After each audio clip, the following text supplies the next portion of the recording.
Hi there, my name is Corey Rosen. I graduated from Syracuse University in 2016 from SI Newhouse School of Public Communications, where I was a television, radio, and film major. I also was a marketing minor in the Whitman School.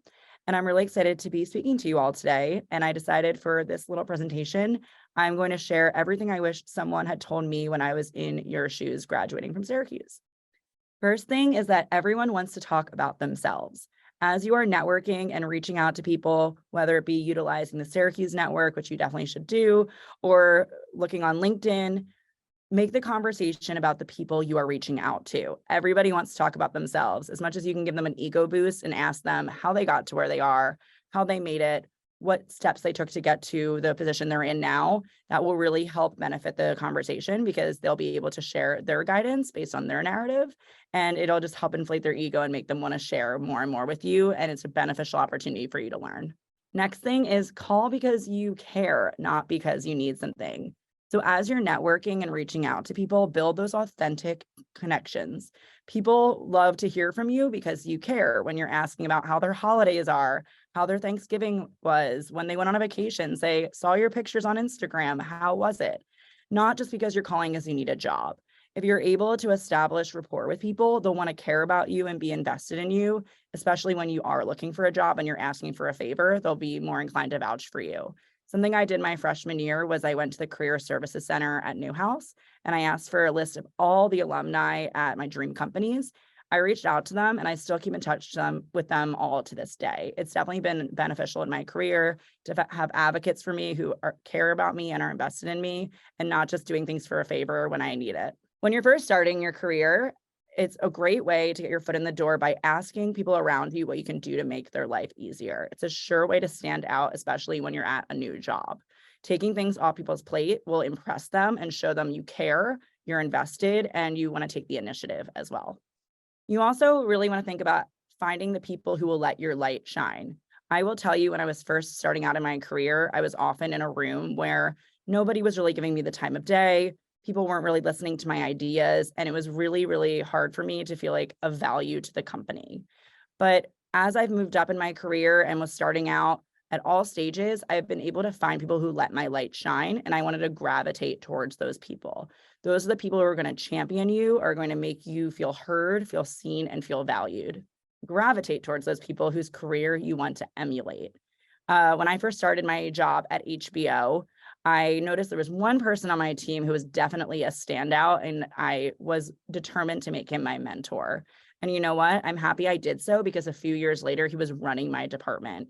I had found opportunities to work closely with him and help him out, especially taking things off of his plate. And it worked out really well because one day he was running the whole team. So as you're starting out in your career, look around at the people whose careers you want to emulate and make sure to forge connections with them because you never know where they're going to end up. Next is surround yourself with people who you enjoy being around. I cannot speak more to this slide. As you're looking at jobs, you might be thinking about a particular skill set or what you want to be doing, which is very, very, very important. Your day-to-day is a big part of your job. But to me, a big part of a job is who you're going to be spending 40 plus hours a week with. That is a lot of time. You really want to enjoy the people. You want to be with people who are motivating you, who are encouraging you, who are inspiring you, you're able to learn from. It's just really, really great when you love showing up to work every day. Since it takes up so much of your time, you want it to be well spent. The next is be nice to everyone you cross paths with. When you're starting a new job or later on in your career, wherever it might be, every person you want to meet, you want to have a good impression with. Even if it's someone who's working at the front desk or somebody who's a janitor and cleaning up your cubicles, you never know where someone's going to end up one day. And you want people to always have nice things to say about you. I will tell you all the time in my current role, I cross paths with people from my first job, and they're in high levels of positions now of massive companies. So I always wanted someone to have good things to say about me. Next, it's never too late to forge your own path. I will tell you, during COVID, like many, many people, I was making a lot of videos on TikTok. My mom and I were cooking recipes and sharing them on TikTok. And I really never thought this would come to be my career. And now I work at TikTok.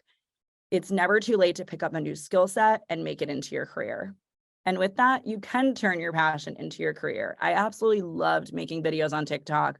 I loved being a creator, but I really, really, really thought that my career and my passion were two different things. Now working at TikTok, I absolutely love being part of it. I'm never sick of going home and watching TikTok videos. You know, you really can have it all and make your passion your career. And last but not least, always, always, always advocate for yourself.